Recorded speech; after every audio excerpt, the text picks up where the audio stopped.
Lung క్యాన్సర్కి వచ్చేసరికి non స్మోకర్స్కి కూడా వచ్చే ఛాన్స్ ఉంటుందా? వస్తే రీజన్ ఏమై ఉంటుంది? నాన్ స్మోకర్స్ కూడా రావచ్చండి. ఫీమేల్స్లో, ఏషియన్స్లో నాన్ స్మోకర్ కూడా కామన్ వస్తుంది.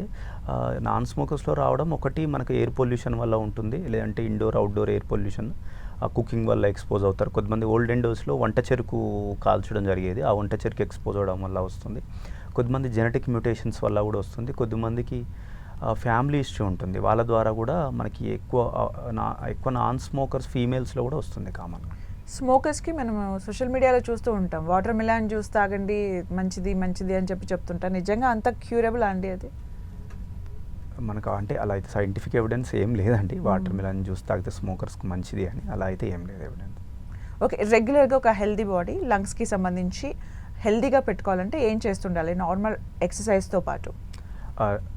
హెల్దీ లంగ్స్ ఉండడం కోసం డైలీ ఫిజికల్ యాక్టివిటీ ఇంపార్టెంట్. దాంతోపాటుగా అదే ఎవ్రీ హెల్దీ అంటే ఎవరైనా కూడా మనం క్రౌడీ ప్లేసెస్కి పోయినప్పుడు కానీ, లేదంటే హాస్పిటల్ లాంటి ప్లేసెస్కి వెళ్ళినప్పుడు మాస్క్ పెట్టుకోవడం బెటర్.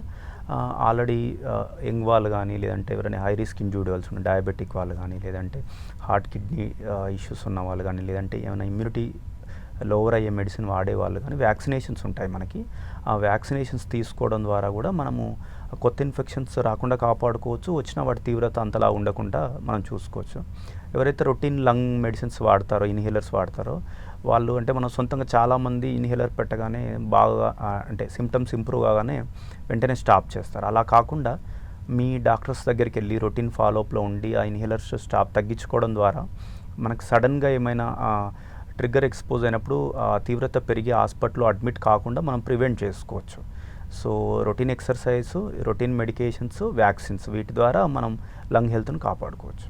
ఓకే, మాస్క్ కూడా వాడుతూ ఉంటారు చాలామంది. మాస్క్ ఎప్పుడు వాడాలి? మనకి ఇన్ఫెక్షన్ వచ్చినప్పుడు వాడాలా, రెగ్యులర్గా వాడాలా? ఆ ఎఫెక్ట్ మనం తీసుకునే అంటే ఆక్సిజన్ ఏదైతే తీసుకుంటామో దానిపైన ఎఫెక్ట్ ఉంటుందా?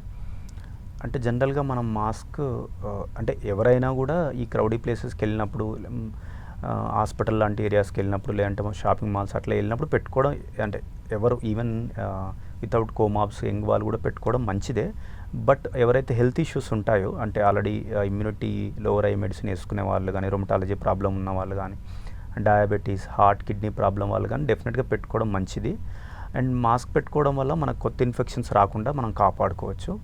అండ్ ప్లస్ ఆల్రెడీ ఇన్ఫెక్షన్ వచ్చిన వాళ్ళు కూడా, ఈవెన్ హెల్దీ ఇండివిజువల్స్ కానీ, లేదంటే ఎవరైనా కానీ మాస్క్ పెట్టుకోవడం ద్వారా మన నుంచి అదర్ ఫ్యామిలీ మెంబర్స్ కానీ, సొసైటీలో అదర్ అంటే వర్క్ ప్లేస్లో కానీ, బయటకు వెళ్ళినప్పుడు కానీ మన నుండి అదర్కి లంగ్ ఇన్ఫెక్షన్స్ వెళ్ళకుండా కూడా మనకి మాస్క్ కాపాడుతుంది.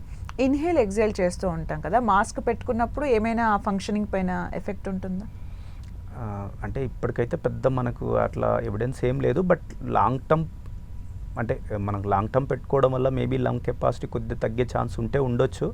బట్ అంత స్పెసిఫిక్ సైంటిఫిక్ ఎవిడెన్స్ అయితే లేదు అండి దాని మీద. మనం జనరల్గా హెల్తీగా మన లైఫ్ స్టైల్ మెయింటైన్ చేసి మనం అప్పుడప్పుడు మాస్క్ పెట్టుకోవడం వల్ల జనరల్గా ఇష్యూ ఏమి ఉండకపోవచ్చు. సైనస్ ప్రాబ్లం ఉన్న వాళ్ళు ఎలాంటి ఫుడ్స్ అవాయిడ్ చేస్తే బాగుంటుంది? ఎవరికైతే ఇలా అలర్జీ వచ్చి సైనస్ ప్రాబ్లం ఉంటుందో వాళ్ళు కూల్ ఐటమ్స్ కానీ, లేదంటే ఫ్రిడ్జ్ ఐటమ్స్ కానీ, చాలామంది ఫ్రిడ్జ్ నుంచి తీసి ఇమీడియట్గా తింటుంటారు. అలా తినడం ద్వారా కానీ, లేదంటే కూల్ వెదర్కి ఎక్స్పోజ్ అవ్వడం కానీ, కూల్ బ్రీజ్కి ఎక్స్పోజ్ అవ్వడం కానీ, వీటి ద్వారా మనకు డస్ట్కి ఎక్స్పోజ్ అవ్వడం కానీ, వీటి ద్వారా మనకి సైనస్ ప్రాబ్లం పెరగడం కానీ, అలర్జీ ఉన్న వాళ్ళకి అలర్జీ ట్రిగ్గర్ అయ్యే ఆస్తమా లాంటి ప్రాబ్లం రావడం కానీ ఇవన్నీ జరుగుతుంటాయి. సో ఇవన్నీ వీలైనంత వరకు కంట్రోల్ చేసుకోవడం ద్వారా, లేదంటే వీళ్ళకి ఏమైనా స్పెసిఫిక్ ఫుడ్ పడకపోతే ఆ ఫుడ్ను కూడా అవాయిడ్ చేసుకోవడం ద్వారా మనకి సైనస్ ప్రాబ్లం పెరగకుండా కాపాడుకోవచ్చు. ఆ సైనస్ నుంచి అది లోవర్ రెస్పిరేటరీకి ఇన్వాల్వ్ కాకుండా కూడా కాపాడుకోవచ్చు.